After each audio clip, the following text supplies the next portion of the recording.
your host, Bill Reel.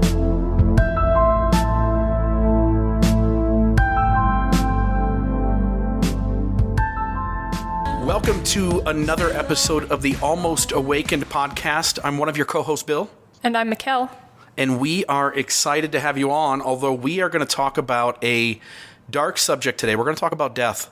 And I want to preface to the listener, I know that all of us humans do this human thing differently, and there are humans out there who death is really frightening and scary and causes a lot of anxiety. If this isn't the episode for you, by all means, certainly turn it off and just tune in next week to the next one. But if you're comfortable delving into this subject, we are going to explore the ideas of death and dying. But I want to start off, we usually finish off our episodes, Mekael, talking about some shadow work. And I want to start this episode just talking about something you're kind of dealing with at the moment, which is your girl, Kelsey. She went on a backpacking trip, left this morning, correct? They were planning on leaving this morning, but they actually left this afternoon, so. Gotcha. What was the hang up? They were waiting for Paul to get home from work. Gotcha. So maybe run us through, you're really struggling with her being gone on this backpacking trip, and here we are, we're day one.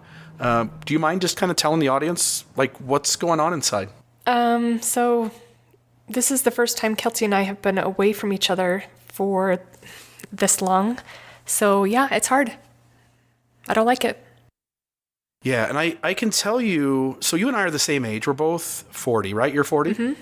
Yeah. And so I'm 40. I turned 41 here in a couple of months.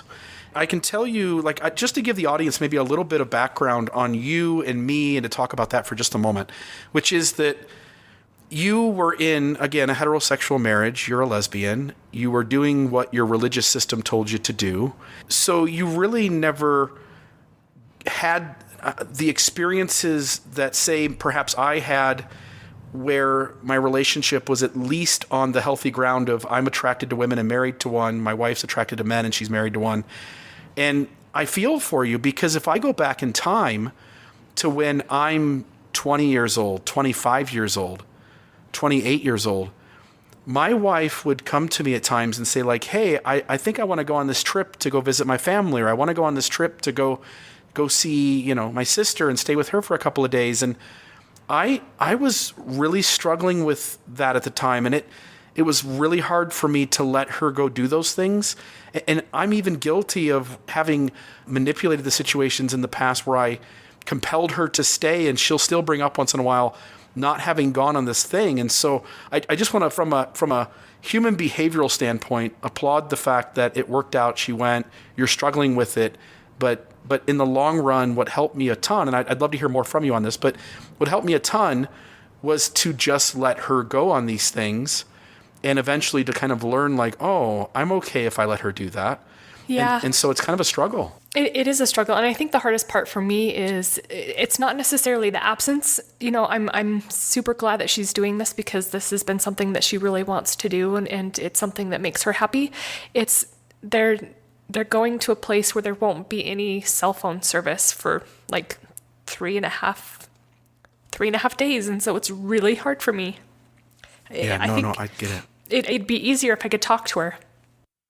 Right. And so she's backpacking outside of cell phone coverage, and you're in, you guys just got married. And so there's this, I totally get it. Trepidation and fear. You were telling me earlier in a text, fear of the unknown. I totally get that.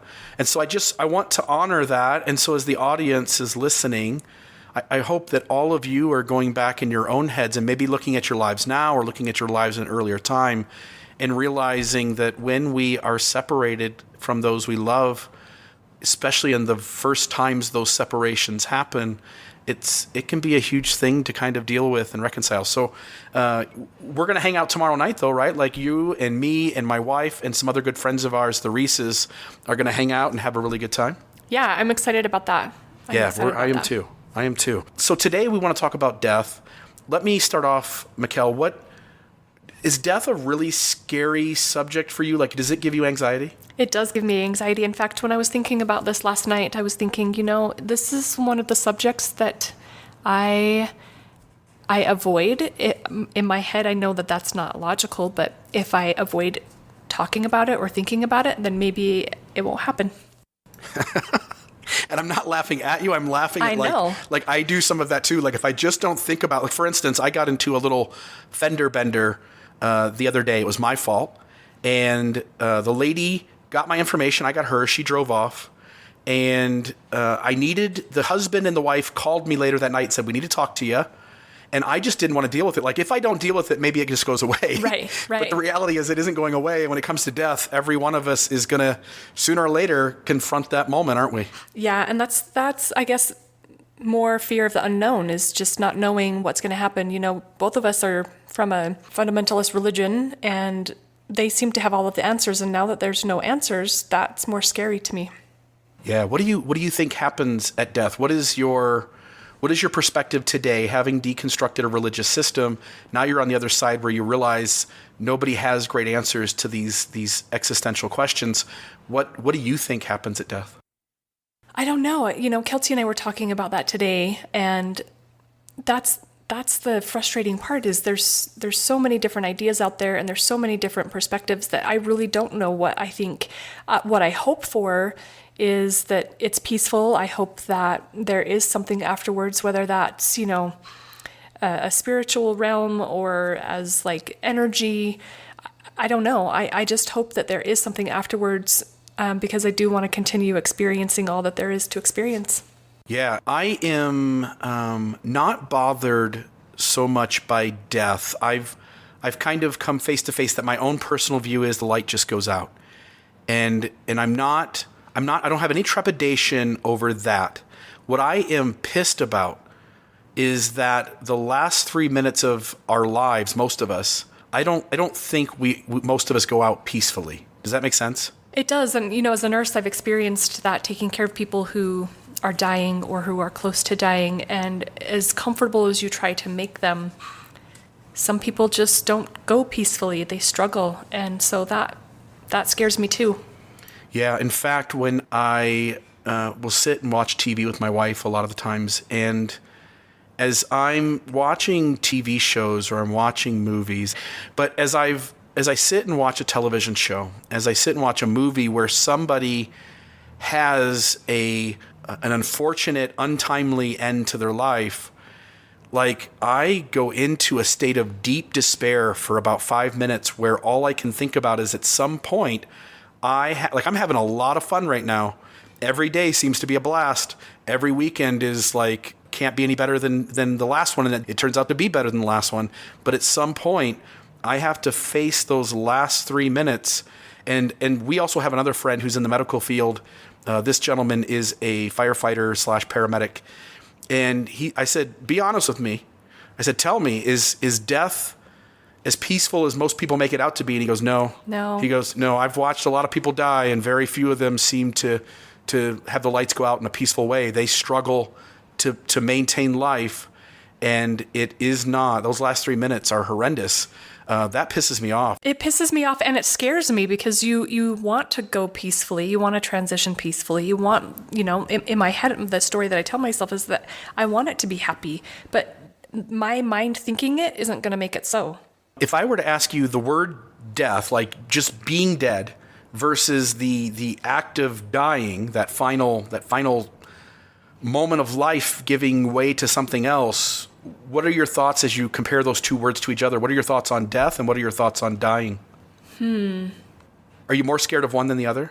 So I think that the process, you know, that last 3 minutes is probably what scares me the most, because it is so unknown. And like I said, as a nurse, you know, taking care of people, as comfortable as we've tried to make people, there's still a struggle. And so it's the struggle that causes me a lot of fear. And again, just the unknown of what happens after the lights do go out, because nobody really knows. And so, yeah, not knowing is frustrating to me.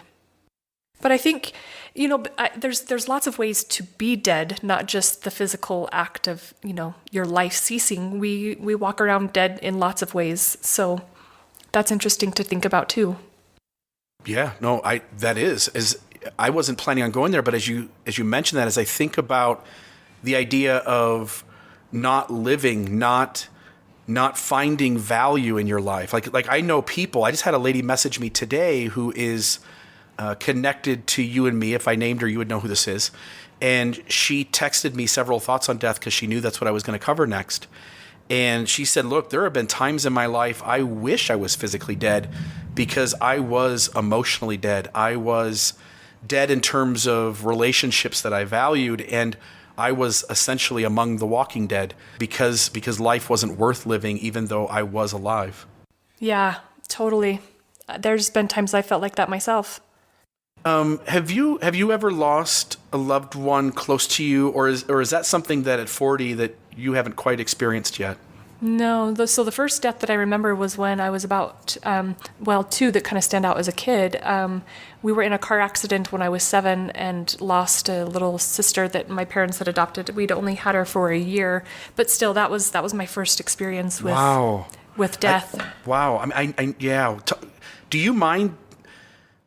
I want to be sensitive. Like, we can skip subjects if they're too hard. But your thoughts, like losing somebody. How old were you at the time? I was 7. And how old was she? She was a year old. Ooh. And my parents adopted her. They'd only had her, if I can remember right, they'd had her about a year, and she came from a drug addicted mother, and so she had a lot of health problems. And we were in a car accident, and I don't remember a lot of the car accident, just bits and pieces. And in the car accident, I broke my leg and my arm, and had to have surgery on my leg. So I was in the hospital for about a week. And during that time, they held my sister's funeral, so I missed the funeral. And as a kid, I remember that being really hard because I didn't have an understanding of death really, and no one really talked to me about it. So not being able to say goodbye was hard. And then I lost my grandmother when I was 8, and then just periodically throughout my life, I've had to deal with people dying. I've lost all 4 of my grandparents, and my grandfather on my dad's side, he had lung cancer, did the chemo, did the radiation. It seemed to have gone away and then showed back up in his brain like a year or 2 later. And I remember I was there at like 4 a.m. when he passed. My grandfather had 8 children, my dad being one of them. And you can imagine all the cousins, and as many of us as could be at the home were at the home. And so I remember he was laying on a bed in the living room, and my dad and all of his siblings were surrounded around the bed as this man's breath got really slow. Wow, I didn't... It's hard. His breath got really slow, and us cousins, my dad and his siblings, their children, we were all kind of in the background. I remember standing in the doorway between the kitchen and the living room and watching his breath get slower and slower, and finally it stopped. And my dad, who is just always been my hero, and I watched him almost go into a comatose state where the rest of the siblings eventually made their peace with it and walked away from the bed. And my dad just stood there for like 25 minutes, just seemingly paralyzed with not knowing what to do next. And my dad eventually walks outside because I'm in tears. I walked out. I couldn't see him like that anymore. And so he eventually walks out into the backyard, and he joins me, and he looks at me and he goes, "Son, you'll understand this, but there's no love like a father loves his son." And I just bawled. Me and my dad just held each other bawling. And my grandfather wasn't a nice parent to his kids. He beat his children. He did things he shouldn't have done. He made bad choices. And yet here it was at the end of my life, and my dad had nothing but love and respect for his father, who he had just lost moments ago. And it allowed, there was in this sadness, there was a way in which I was also connecting with my dad, recognizing that he just lost his father, and I saw what his father meant to him, and I sat in the space of thinking about what my father meant to me. It's interesting how something so traumatic such as death can sometimes be such a connecting experience.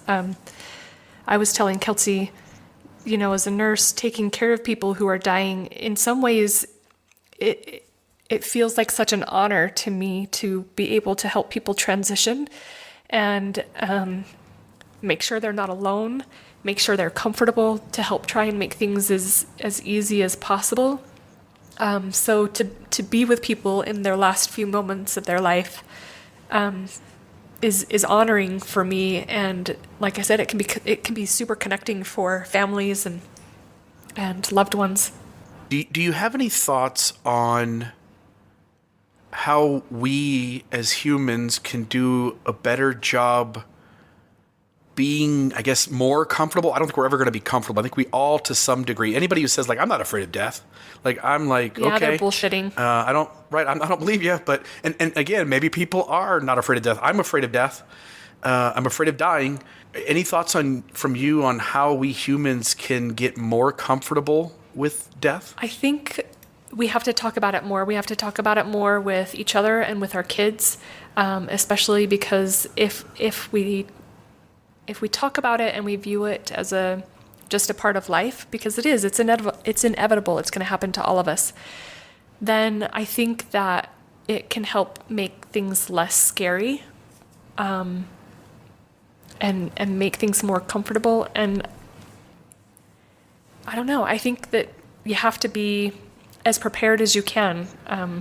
One of the things that we do as nurses is we talk about living will and durable power of attorney, and who's going to take care of you and who's going to make medical decisions for you if you can't. And so if you haven't done those things, it'd be a good time. Talk to your family about what you want after you die, and talk about, who's going to handle the finances or who's going to handle your will and all of those things, because you don't know when it's going to happen.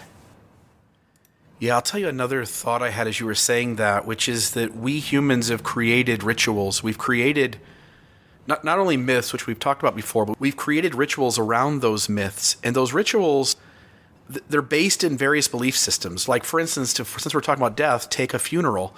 A Christian funeral is almost assuredly, and I'm not an expert in this field, so I don't know, but is almost assuredly different than a Buddhist funeral or a Hindu funeral or an Islamic funeral. And yet, as a person who has deconstructed not only my religious system, but Christianity as a whole, I'm still interested in and a willing participant in the Christian rituals around death or around marriage. So meaning you want like a traditional funeral, or what do you mean by that? Meaning that when I attend a funeral, I haven't put much thought into like what I want my own funeral to look like, but when I've gone to funerals, I am a willing participant in them. I'm happy. I'm not sitting in the funeral going like, this Christian stuff is nonsense. Instead, I recognize that we humans created these rituals as a way to cope with this thing that's right. Unknown and scary. It's the mechanism we've created to bring us all together so that we can try as best as possible to deal with the passing of this loved one collectively, and to lean on each other and to love each other through it and to be supportive. The rituals give us the framework at which we learn to deal with death and do the best we can to make peace with it. Yeah. I'm surprised that you haven't thought about your own funeral though, Bill.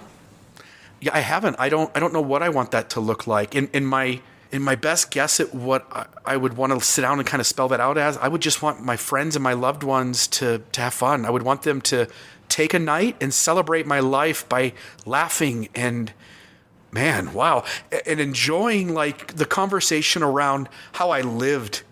Like, let's forget the fact that I dead. It's gone. It's done. It's over. But celebrate the way I lived. Celebrate the things I said that were funny. Celebrate the things I did to care for you and others.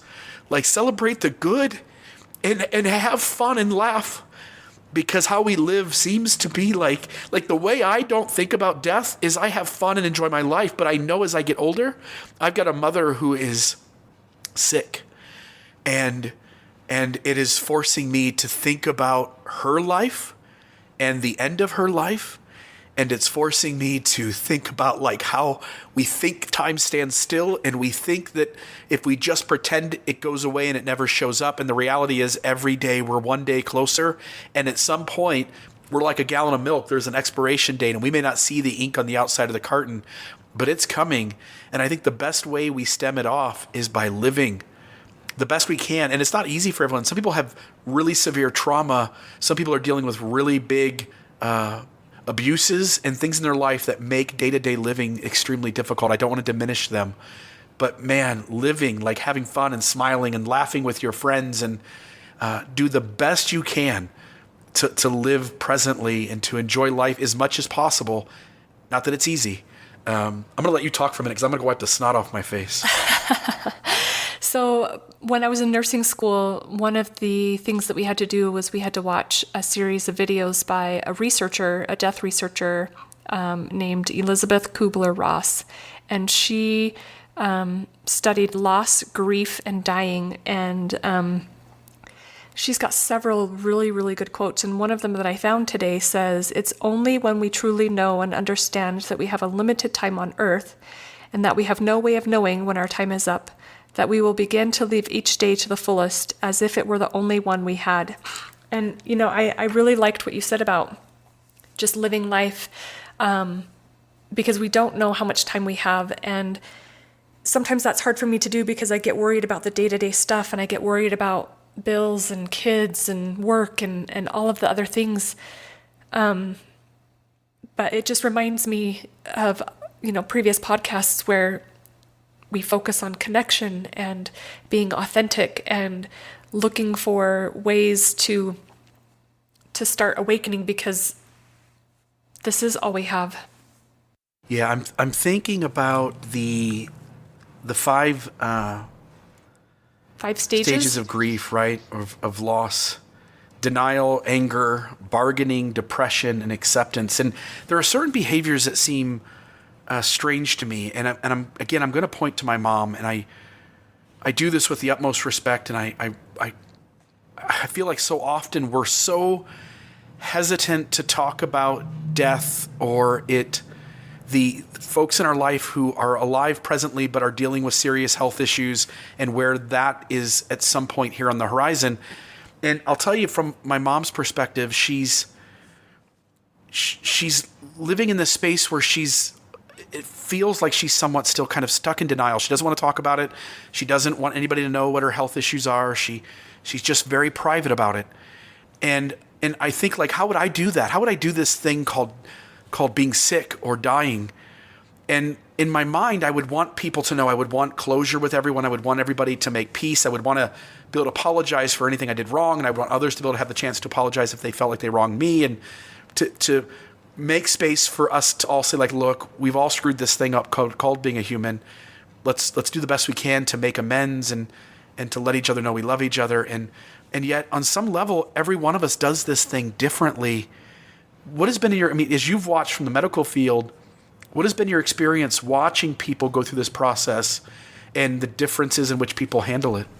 It is interesting because everybody handles it so differently. It's such a unique and individual experience. And so it's hard to kind of just like pinpoint what helps the most or what makes things the easiest. And so I don't know, Bill. I wish this is another one of those things that I wish I had a magic wand and could make the answers just appear and make things work, but it's not. It's just there's no easy way to handle it. So did you see, and maybe speak to whether people get resentful or whether people seem to like, okay, it's coming, so let's put on my best face and let people see that I don't know. I guess I'm just reaching. So I've had a lot of experiences either with taking care of patients or with family members. And so, I had someone in my family who was pregnant with twins and went into labor early. Babies were, I think, 21 or 22 weeks. So super, super early. And I went to visit her at the hospital. Babies were on life support. And babies had a ton of health problems, bleeding brains, holes in their hearts, not able to eat, immature lungs, just lots and lots of problems. And seeing her and her husband battle back and forth between, what are the chances that we help these babies continue to live, and what are the chances that they live normal, healthy lives, and what are the chances that they are vegetables. And and we have to take care of them for the rest of their life. And is that the kind of life we want them to have? Or is that the kind of life we want for the rest of our family? And seeing them make the decision to take the babies off life support and holding them while they passed. I can't imagine. That was really difficult. Yeah, being there in the room with them, again, felt like such an honor, but such a difficult decision.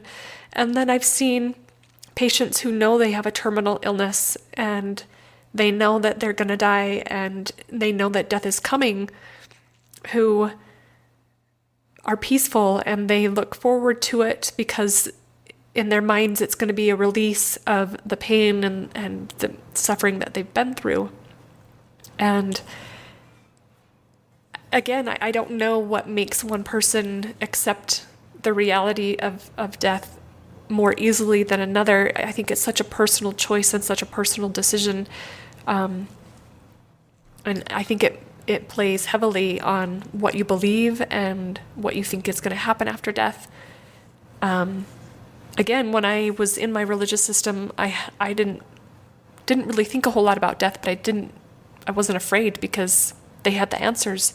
And now on the other side of things, not knowing what's going to happen, it's a little more scary for me. As I think about the 5 stages of grief, what I realize is that we can get stuck at a stage. We can get stuck at denial. We can get stuck at anger. But we can't skip these stages no matter how almost awakened we are. Yeah, I agree. And that's also something that is so personal. Everybody's timeline is going to be different, and we can't presume to know where people are at, and we can't try and push them along because we think they should be over it. Nor do I think we'll know how we'll handle this until we're in that space. Right. I don't know, and as I've dealt with various things in my life, I've gone through these stages very differently with different tragedies, and I didn't know how I would handle it until it happened. So, Bill, what are your thoughts on something like assisted suicide? If you would have asked me a decade ago, I would have been clearly against it, that there is a God being out there, that we don't have a right to disrupt his timing on things. But now that I've deconstructed all that, and now here I am sitting here as a agnostic or maybe even an atheist, and realizing, at least for me, that death is just the end, and recognizing that life is, while precious, and maybe I need to say this too, and it goes back to the quote I shared, and again, it's gonna get old probably quick, but that I am the universe experiencing this particular consciousness for a little while, this being a human. It's miraculous that I'm here. We talked about this last week. It's miraculous. Anything in the timeline changes. My parents have sex 5 minutes later. It's not me. So it's miraculous, and I'm living this life. And at the point where this life, because of illness or debilitation of some sort, when it becomes not worth living, and that not worth living isn't just a state of depression for a time and a season, but is going to remain this way or get worse until the day I exit this life, then I'm completely for people having control. Like the one thing I hate the most is when someone tells my story or tries to control my narrative. And I think if we give people the ability, and again, I think there needs to be some guidelines for that, debilitating disease, debilitating physical ailment of some sort that's going to continue to get worse, and wherein someone is not enjoying life, nor are they going to enjoy life for the rest of that time. I think we need to let people have control of their narrative and decide for themselves when is when. Your thoughts? Yeah, the same. I would have argued, 10 years ago or even 5 years ago, but in seeing things differently now, I think people should have that choice. They should be able to decide what works best for them and for their family. And I agree.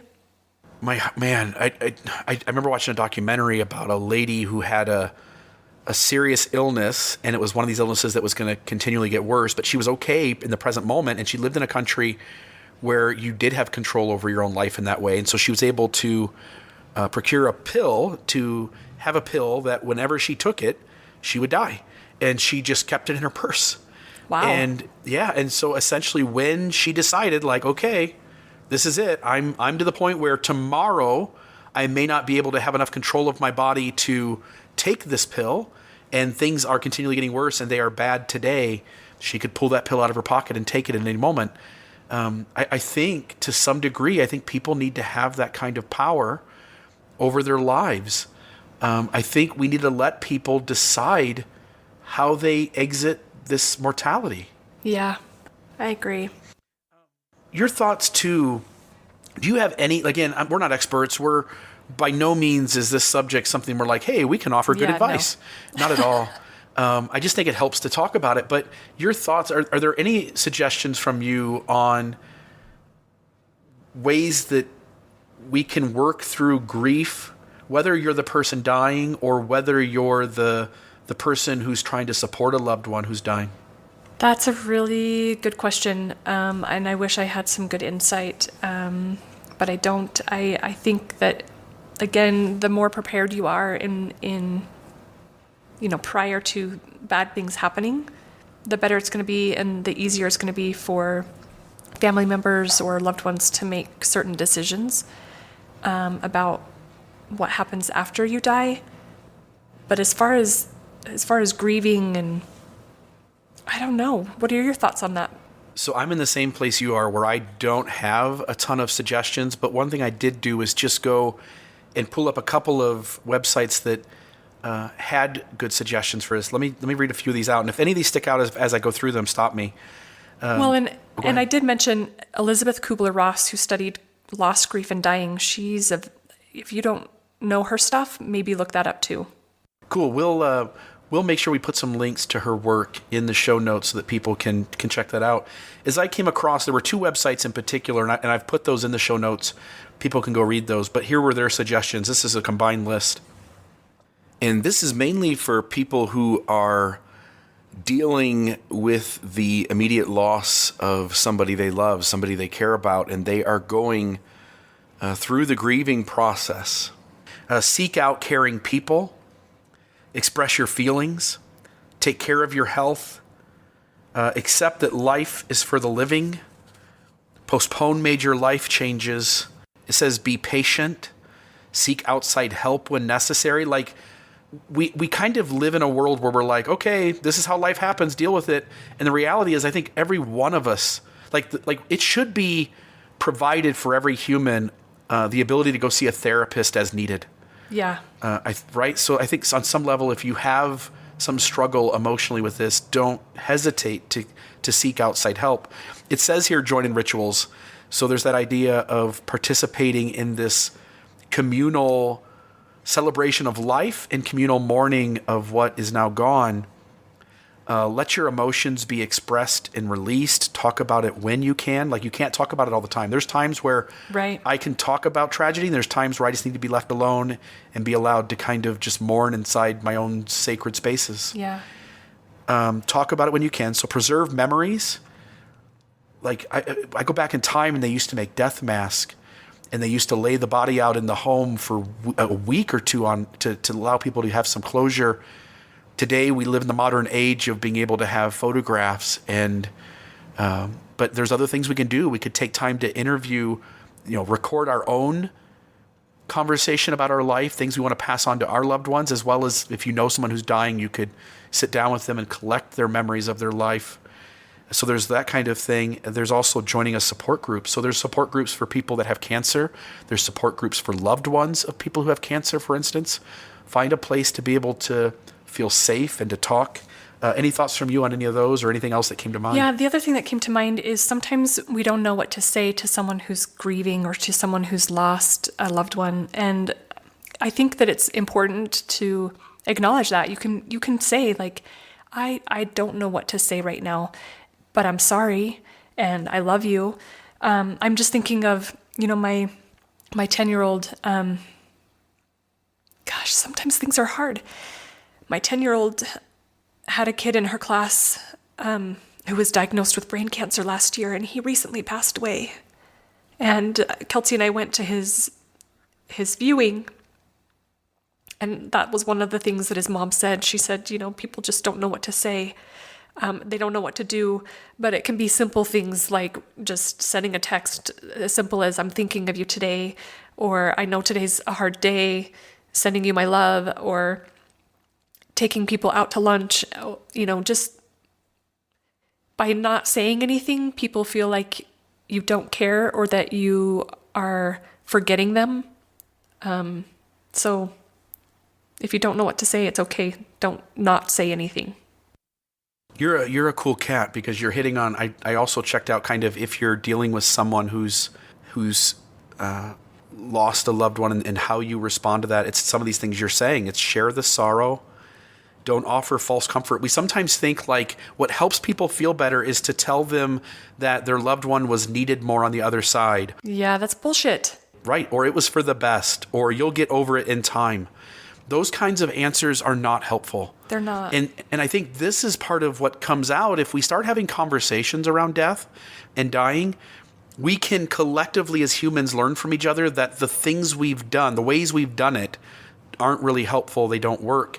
I've had numerous people in their tragedy of losing a loved one say, like, someone came up to me and said that Heavenly Father needed them more on the other side, and they point blank said, like, it wasn't helpful. It wasn't comforting to hear that. And so I think we've got to come to grips with what doesn't work and be willing to do something different. And I think you're pointing to it, which is share the sorrow, offer practical help. It says babysitting, cooking, running errands are all ways to help someone who's in the midst of grieving. It says to be patient. Like, it takes time to overcome some sort of loss. And these losses are not just the physical death of people, but when people have to reformulate what their life means in any way. And it can be an issue in a marriage. It can be having children move out of the house and now you've got an empty nest. It can be a lot of different things. Give people time to process and to overcome those kinds of loss or reformulations of what their life means. And then it also says the same thing again, encourage professional help when necessary. I want to talk for a moment. We've got a group of, again, 14, 15, 16, 17, whatever it is. We've got our group of friends. And these are people like I love deeply. I love you. I love my other friends. And we kind of recognize, like, we're not all going to exit this life at the same time. We're not? Right? No. Well, unless we all want to, like, jump off a building or something. I thought that's what, like, that was my understanding, that we were all, like, suicide pact all at the same time, so then I don't have to ever be sad without you. So how do we do it? Do we wait for the first person to go and then the rest of us all do it together? Yes. Because, I don't want to do it too early. There might be another couple of decades of fun. But there is this paradox of pros and cons to going early and to living a long, long life. I just want to read something here. I thought this was touching. I never really I've thought of it, but not really in this way. It says here, it is a bit of a paradox that the more successful you are at healthy aging and achieving longevity, the more death will be a part of your life experiences. As each of us grows older, we are faced with more and more friends and family who will pass as a result of an accident, an illness, or simply old age. The older we get, the more people we know that will have chronic and terminal diseases. One of the most common experiences for those caught unprepared for this reality is depression, which is not surprisingly common in old age. Figuring out how you are going to cope with death is both proactive, anti-aging skill and mental health effort that we should all work towards. Your thought on living the shortest life among all the people you love versus living the longest life, what do you think about all that? Well, I think it depends on the way that you die. If you die in a tragic accident when you're young, you don't really have much control over that. But dying when you're older, I don't know, they both seem really shitty. To see all of your friends and your family die and to be the last one left, like, that would suck. Yeah, can you imagine being 98 years old? Well, and everybody you care about is gone. I always envisioned living older, like into my 90s. My grandparents on my dad's side, my great-grandpa lived until he was 95. My grandma right now is in her late 80s. But if I have nobody left, no, I don't want that. I've already told Kelsey, we've talked a lot about this the last couple of days, knowing a little bit beforehand what you were going to talk about today. And like just experiencing her absence today, I don't want to be without her. And so if she goes, I will likely die of a broken heart. Yeah, I get it. Or I may opt for assisted suicide. I'm not assisting you. I can take care of myself. I'm a nurse. Yeah, that's scary. And if you would have said something like that even a year ago, but really 5 or 10 years ago, I would have jumped at you in a negative way. Like I would have pushed back and been like, "Are you serious?" And now, as I'm 40 years old and I'm somewhere, hopefully somewhere in the middle of that space of my timeline, I no longer want to have any kind of judgment towards how people deal with death and people dying around them. I worry a lot about suicide. I worry a lot about kids. I've got a daughter who's had suicidal ideology at times, and I think sometimes a kid looks at their life and they're bullied in school, or emotionally things are really hard when they're a teenager, and I feel awful about suicide at that age because they have a whole life ahead of them, and I think that they don't recognize to some degree that life changes a bunch once you get out of school and you graduate and you move on to college or a career or get married and have kids. Like that, those stages of life look very different from the younger stages of life. So I don't want to say like, hey, I'm encouraging people to take their life. No. But on the back end of life, like I no longer can have judgment towards what you just said. I totally can understand why. Like, I don't want to be the last one. I don't want to look around and my kids are gone and my wife is gone and I'm in a nursing home and I don't have anyone come to visit me, and it just doesn't make a lot of sense either. No. It'll be me and you there, Bill. Well, I hope. I'm a lot more unhealthy than you are. I know, but can you imagine the fun we would have? Yeah, it would, but I could see you living to be 90. I don't see me living to be 90, kid. In fact, I don't know when I'm gonna go home and eat tonight, but it could be a couple of hamburgers and a hot dog. Who knows? I'm enjoying quality over quantity. Like I watch people who jog and try to take really good care of themselves.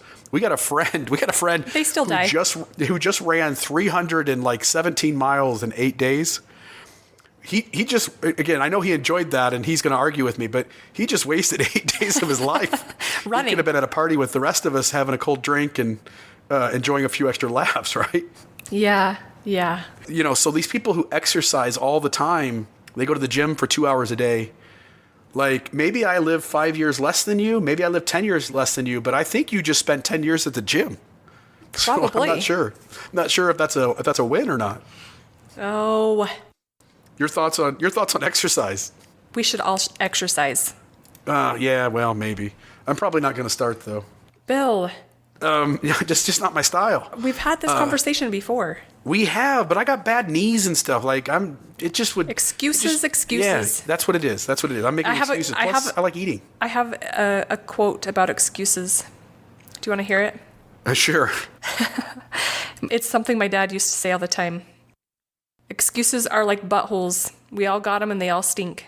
Yeah, we shouldn't. Well, I'm going to still make excuses. I'm not going to laugh that off. I'm not going to side with you. I'm disagreeing. So going back to what one of the original questions that you asked me, how do you feel about death and dying? Is there a difference between those two words for you and those last 3 minutes? So I am scared as hell. No pun intended. I'm scared to death of dying. What scares you? The panic, the struggle to stay alive knowing that it's ending, the chance that my body goes and my brain is still firing away trying to make sense of it,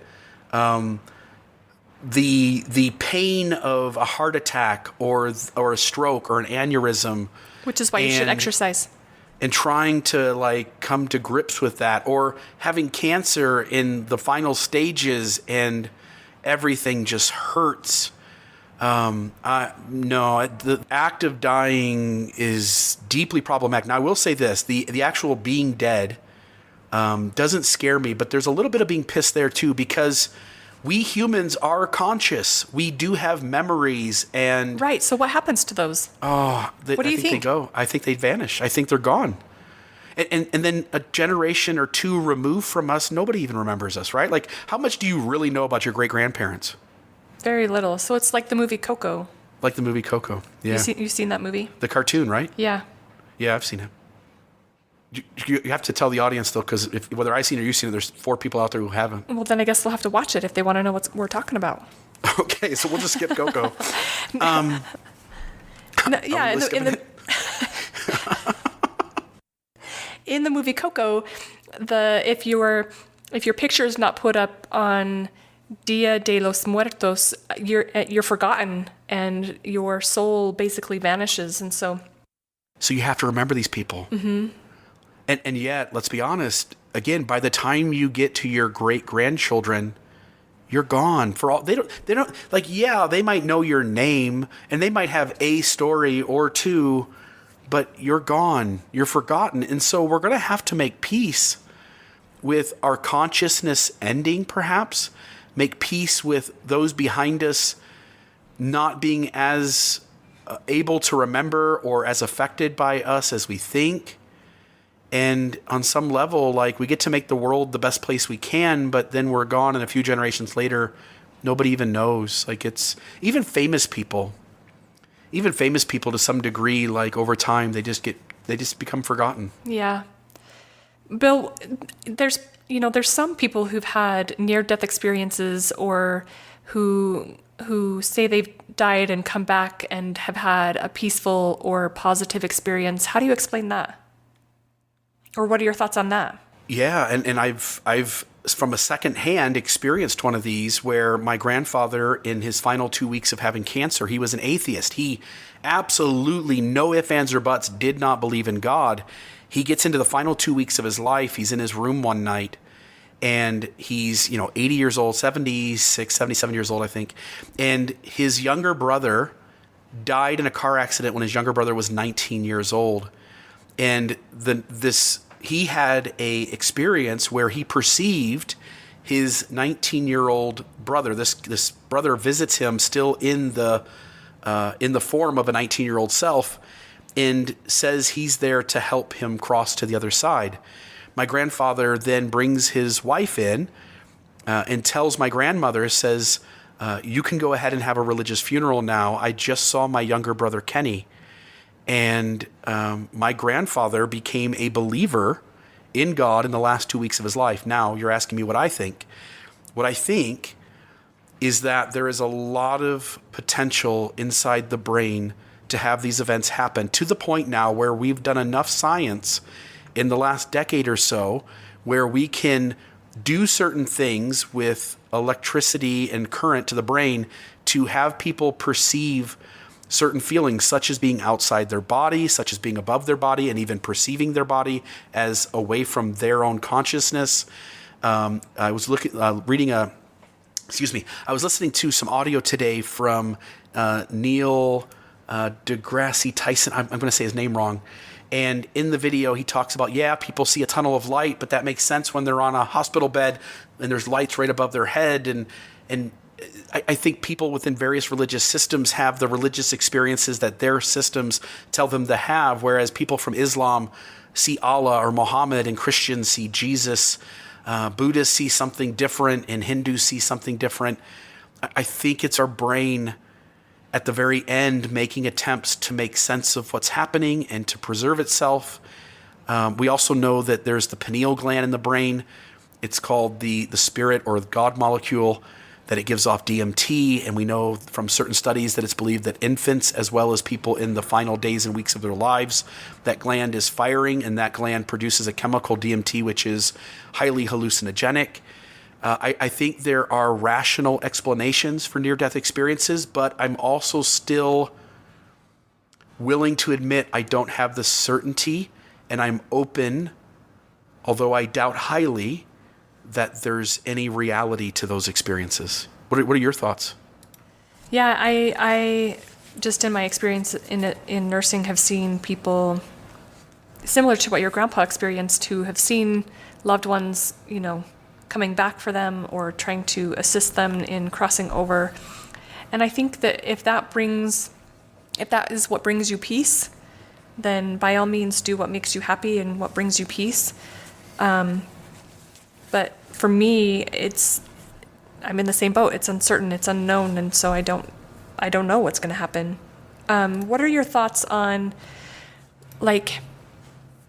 you've mentioned that you think that our consciousness ceases, but I've read some things that say energy can't be destroyed or created. So what do you think happens to the energy that's in our bodies right now? I had heard, and I don't know if this is an urban legend or if there's truth to this, but I had heard when the body dies, there's a certain measurable amount of weight that exits the body, even though the entire body's still right there. And I don't know if there's truth to that, but it certainly causes me pause and helps me to kind of think about and try to process what happens. I'll say this.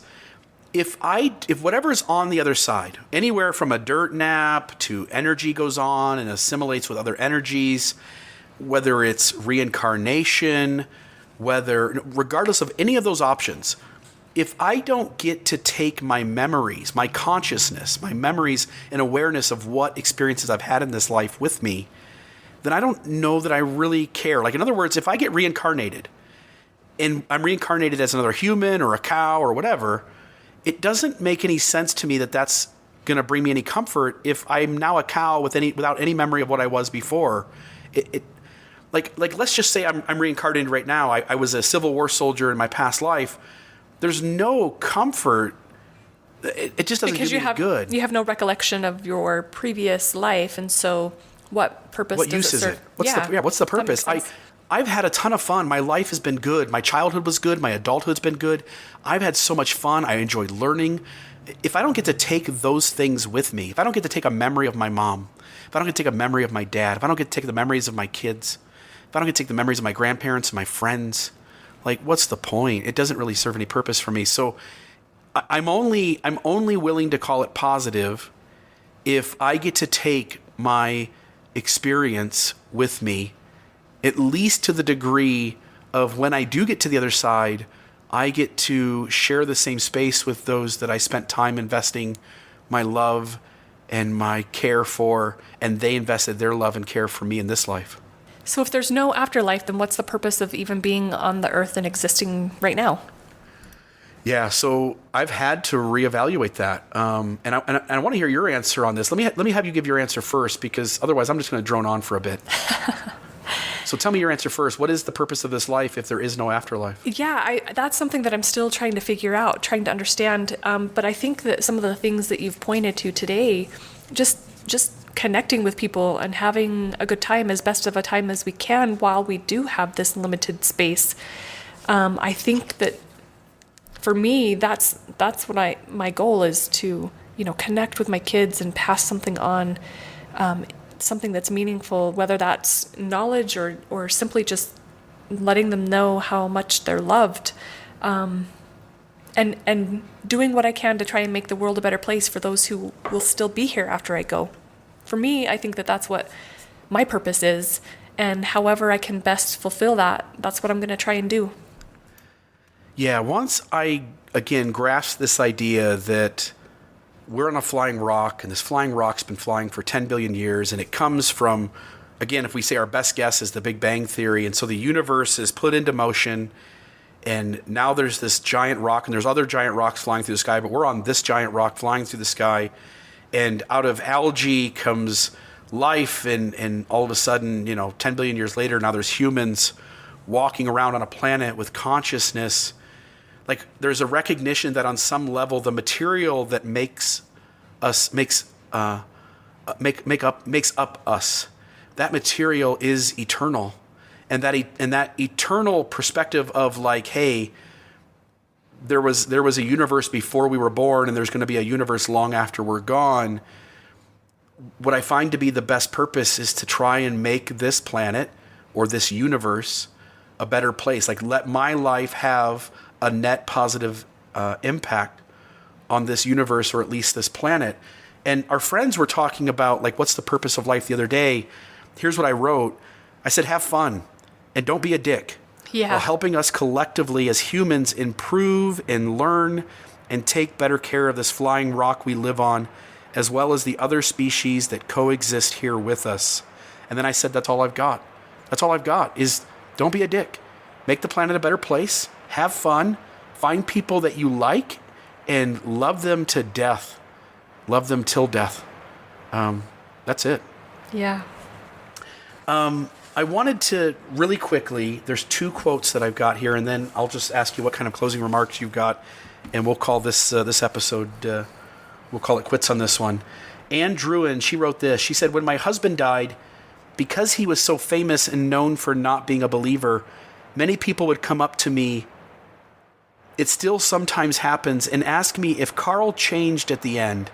And by the way, you might be hearing rain in the background. It is pouring rain here in southern Utah on July 30th. Here we are at 7:15 at night because I've got a conference to go to this weekend. She says, and asked me if Carl changed at the end and converted to a belief in the afterlife.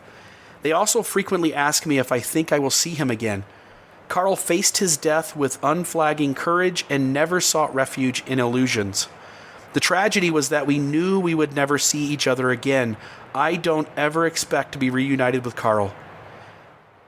But the great thing is that when we were together for nearly 20 years, we lived with a vivid appreciation of how brief and precious life is.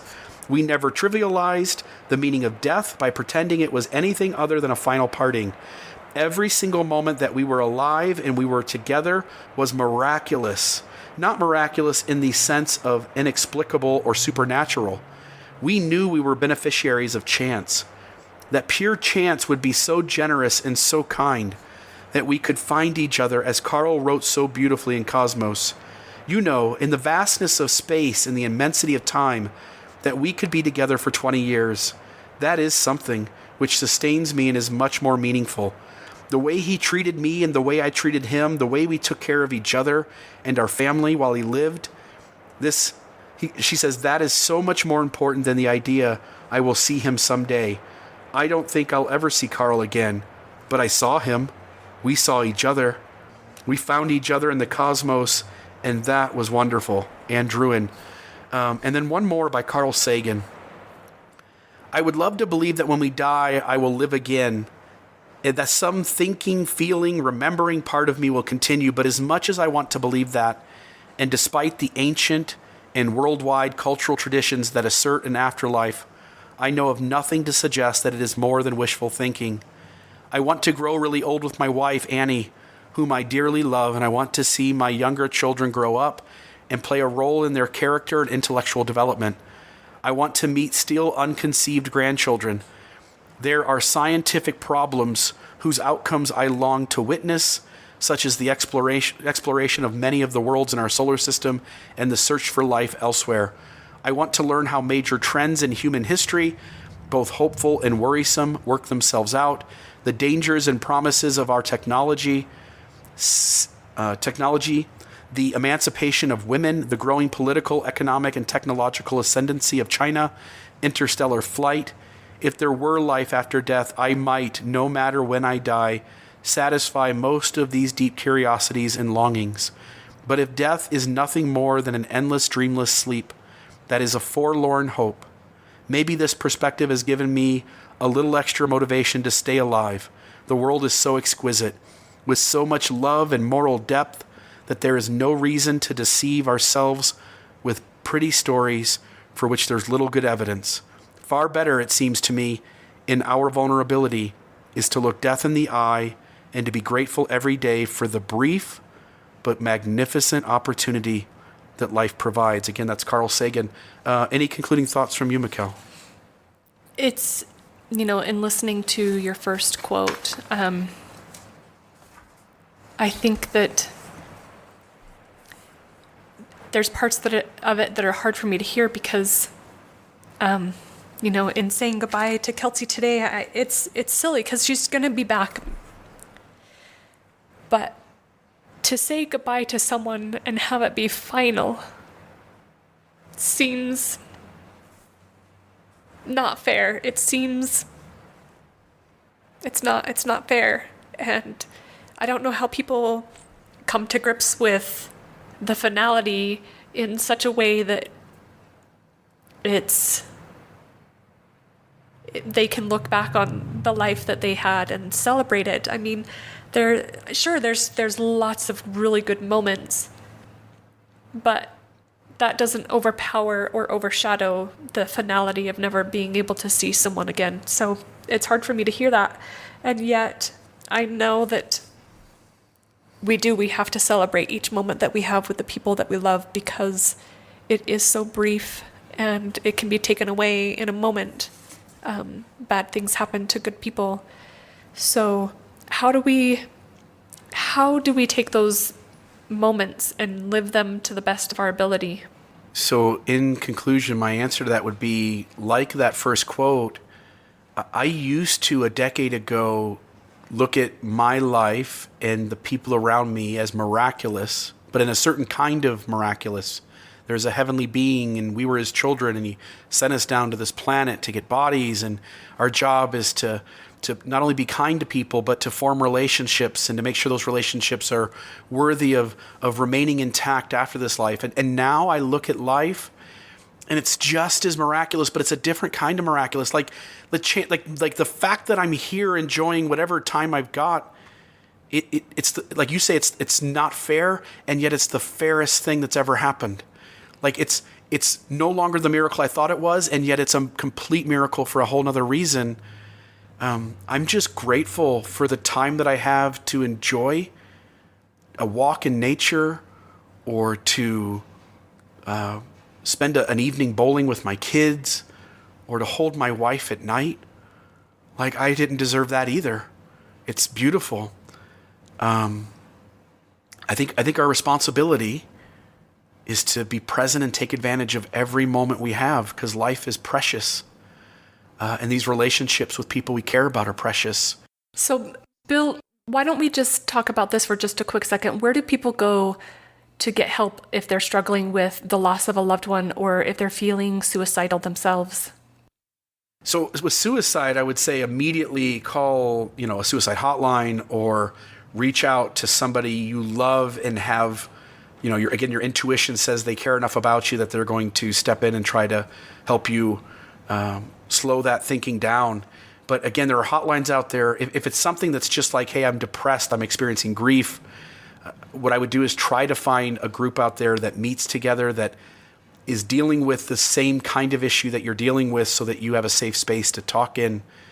I don't have the fix for that, Mekael. This is above my pay grade and outside my experience. But I would say reach out to somebody you know and trust, or reach out to experts or people who are trained to handle those kinds of situations. I think that's smart and good advice. Death is scary, and death is, again, none of us, this life is so hard that none of us get out alive. Like, it's an impending event for all of us.